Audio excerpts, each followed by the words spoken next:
je te montre le piège le plus baisé contre la défense française. Donc tu commences avec E4, le coup le plus joué. Ok, donc il met son pion en E6, il commence à jouer la française. Nous, on va faire le réflexe tout bête, prendre le centre, et il avance son pion en plein milieu de l'échiquier. Donc dans cette version du piège, ce qu'on va venir faire, c'est jouer la française d'avance. On va venir avancer notre pion en E5. Comme ça, on a tout simplement plus le centre. Ok, donc il vient installer son pion C7 en C5. Évidemment, ce pion-là n'est pas gratuit parce qu'il est tout simplement défendu par le fou. Nous, ce qu'on va faire, c'est juste défendre ce pion. Dans ce cas-là, je vous conseille tout simplement de jouer C3. Il joue son cavalier en C6. Nous, on va venir mettre notre cavalier en réponse en F3. Et donc nous, on est bien dans ce cas-là parce qu'on a tout simplement 3 défenseurs sur ce pion-là.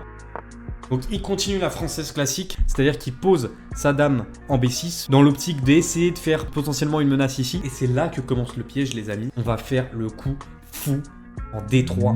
Alors c'est un coup qui paraît complètement stupide. Pourquoi? Parce qu'on a coupé la vision de la reine sur ce pion-là, ce qui fait qu'il y a moins de défenseurs qu'avant. Ici, il y en a 2 seulement. Alors que lui, en fait, il en a 3 avec le pion, le cavalier et la reine. Et là, dans 92% des cas, l'adversaire va calculer qu'en fait, là, il y a un pion en prise qui est gratuit. Donc là, il prend le pion, parfait. On reprend, tout simplement. Il reprend avec le cavalier, très bien, on va reprendre.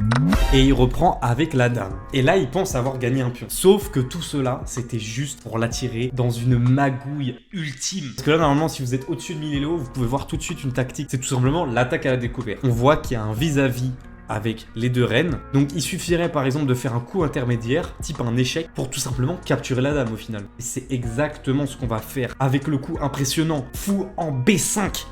Qui vient mettre un échec sur le roi. Le roi a pas beaucoup d'options, soit il décale sur les cases à côté, soit il bloque avec son fou. On va juste échanger les pièces à ce rythme-là parce que, en fait, on va juste pouvoir refaire un échec intermédiaire. C'est ce qu'on va faire.